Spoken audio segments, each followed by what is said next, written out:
High, hello বন্ধুরা, কেমন আছো সবাই? আমি কিন্তু ভালো আছি খুব। তো গরম তো ভীষণ পড়েছে সব জায়গাতেই, আমাদের দিল্লিতেও ভীষণ গরম পড়েছে। তো অনেক দিন পর আজ পুডিং খাওয়ার জন্য ভীষণ ইচ্ছা করছিল। তো অনেকেই পুডিং ঘরে বানায়, তো আমিও ডিম ছাড়া এইভাবে পুডিং বানাতে আমার খুব ভালো লাগে। তাহলে যে কোনো নিরামিষ আমিষ দিনে খাওয়া যায়। আর সেরকম কিছু একটা লাগে না, বেঁচে যাওয়া বাড়িতে পাউরুটি একটু দুধ থাকলেই হয়ে যায়। তো চলো দেখে নিই আমি কিভাবে বানিয়েছি, তোমাদের সাথে শেয়ার করি। তোমরাও এভাবে বানাও কিনা আমাকে কিন্তু জানিও। আমি ফার্স্টে 500 দুধ নিয়েছি, নর্মাল যে কোনো মিল্ক নিতে পারো। আমি কাউ মিল্ক নিয়েছি, নিয়ে সেটাকে ভালো করে ফুটিয়ে নিয়েছি। ফুটিয়ে নিয়ে সেটাতে পরিমাণ মতো চিনি দিয়ে দিয়েছি। আপনারা যে যারা যেরকম মিষ্টি খেতে পছন্দ করেন সেরকমভাবে দেবেন। দিয়ে চিনিটা দিয়ে ভালো করে এভাবে ফুটিয়ে নিতে হবে। আর এইদিকে দুধটা ফুটতে ফুটতে 2 চামচ custard powder, vanilla custard powder, সেটাকে একটু জল দিয়ে গুলে সাইড করে রেখে দিয়েছি। আর 500 দুধে 3 পিস ব্রেড, ওই 10 টাকা দামের ব্রেডগুলো হয় না, সেই ব্রেডের 3টে পিস সাইডগুলো পরিষ্কার করে কেটে নিয়ে মিক্সিতে গ্রেট করে রেখে দিয়েছি। আর এইদিকে একটা ফ্রাইং প্যানে বেশ অনেকটা চিনি, ওই 1 হাতা মতো চিনি দিয়ে সামান্য একটু জল দিয়ে ক্যারামেলটা বানিয়ে নিয়েছি। ক্যারামেলটা হতে হতে ওদিকে একটা স্টিলের পাত্রে, যেখানে আমি ভাপে বসাবো, তো সেইটার মধ্যে একটু তেল ব্রাশ করে নিলাম, যাতে ওটা কোনোভাবে আটকে না যায়। এবারে ক্যারামেলটা একটু নাড়িয়ে নাড়িয়ে করতে হবে, খেয়াল রাখতে হবে খুব এটা যেন পুড়ে না যায়, তবে খুব সুন্দর একটা ইয়েলো কালার আসবে। তো আমি তো এইভাবেই বানাই, অনেকেই বানায় জানি এগ দিয়ে, ডিম দিয়ে। তো আমার খুব একটা ডিম দিয়ে ভালো লাগে না, আর আমার একটা আষ্টে গন্ধ লাগে। তো তার জন্য আমার ভ্যানিলা এসেন্স এগুলোও দিতে হয়। তো এই যে ইনগ্রিডিয়েন্টসগুলো তো সবসময় ঘরে অ্যাভেলেবেল থাকে, অনেক সময় হয়তো বেঁচেও যায়। তো সেই জন্য সেইগুলো দিয়ে আমার যখনই মনে হয় চটজলদি বানিয়ে নিই।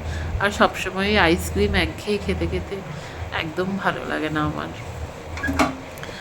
তো এটা বেশ আমার সফট এরকম, এত সফট, এরকম একটা বাউন্সি ব্যাপার থাকে, কেকের মতো ঠান্ডা ঠান্ডা কেক আমার খুব ভালো লাগে।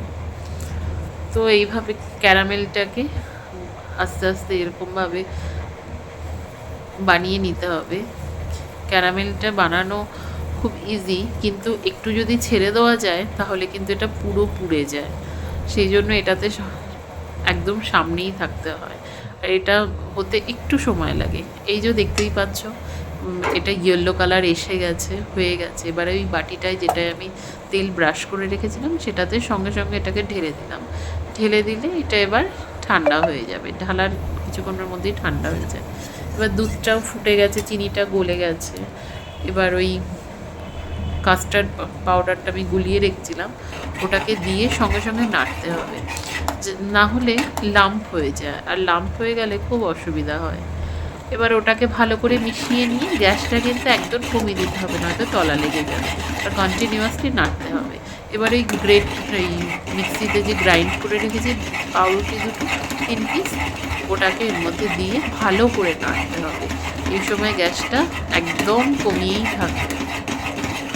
আমি এটা ছোট জায়গাতেই করেছি, কিন্তু আপনারা যখন করবেন বড় জায়গাতেই করবেন।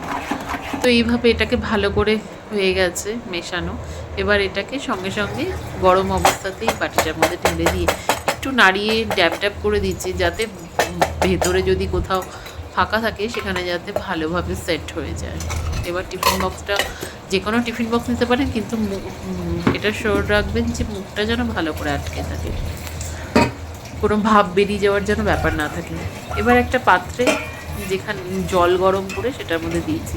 পাত্রটা এমন হলে ভালো যেখানে ভেতরটা বেশ অনেকটা ডিপ, যাতে মাঝখানটায় ভালো করে আর বসেও থাকবে, আর ভাপটাও বেশ ভালো করে লাগবে। এবার জলটা ফুটছে যখন, তখন এটাকে ঢেকে দিলাম। ঢেকে দিয়ে ওই 20 মিনিট মতো রাখবো, মিডিয়াম আছে বা কম আছে।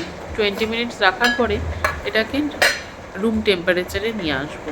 আস্তে আস্তে ঢাকাই থাকবে, আস্তে আস্তে গ্যাস অফ করে এটা আস্তে আস্তে রুম টেম্পারেচারে আসলে তখন এই টিফিন বক্সটাকে ফ্রিজে রেখে দিতে হবে। ফ্রিজে আমি ওভারনাইট রেখেছিলাম। অত সময় না থাকলে ২-৩ ঘন্টা রাখলেই যথেষ্ট। তো তারপরে এটাকে একটা প্লেটের মধ্যে এইভাবে উল্টো করে ড্যাব ড্যাব করে পেছনটায় খুব আস্তে বার করে নিলে এটা সুন্দরভাবে বেরিয়ে আসবে। দেখেছেন কতটা পারফেক্ট হয়েছে? মনে হচ্ছে যেন পুরো কেক। আর কালারটাও কি সুন্দর এসেছে। আপনারাও কি এভাবে বানান? আমার তো ভীষণ ভালো লাগে। আর এটা এত মানে সুন্দরভাবে হয়েছে যে সবকটা দিক খুব একইভাবে হয়েছে। আর হচ্ছে একদম কাটছি যখন আমি কেটে দেখাচ্ছি তখন বুঝতেই পারবেন যে ভেতরটাও কতটা ভালোভাবে এটা মানে বেকিংটা হয়েছে। ভাপে রাখার পরে গ্যাস ২০ মিনিট ভাপে রেখে গ্যাস অফ করে ওটা রুম টেম্পারেচারে আসতে দিলে ওটা না ভেতরে ভেতরে আরও হয়ে যায়। আর তারপরে ফ্রিজে রেখে দিলে ওটা বিলকুল সেট হয়ে যায়। তো এবার দেখুন আমি কেটেছি, এটা কি সুন্দর কেটেছে না? ভেতরটা একদম মনে হচ্ছে যেন কেক। আমার এটা খুব ভালো লাগে। একটা খুব সুন্দর খেতেও লাগে, কেমন একটা কী বলবো, এই মিল্কমেড টাইপের ওরকম টাইপের যেন খেতে লাগে। তো এটা খুব সফট হয়েছিল। আপনারাও এভাবে বানাবেন। আর যদি বানিয়ে থাকেন তাহলে প্লিজ বলবেন আপনারাও কিভাবে বানান। Thank you, tata, bye by.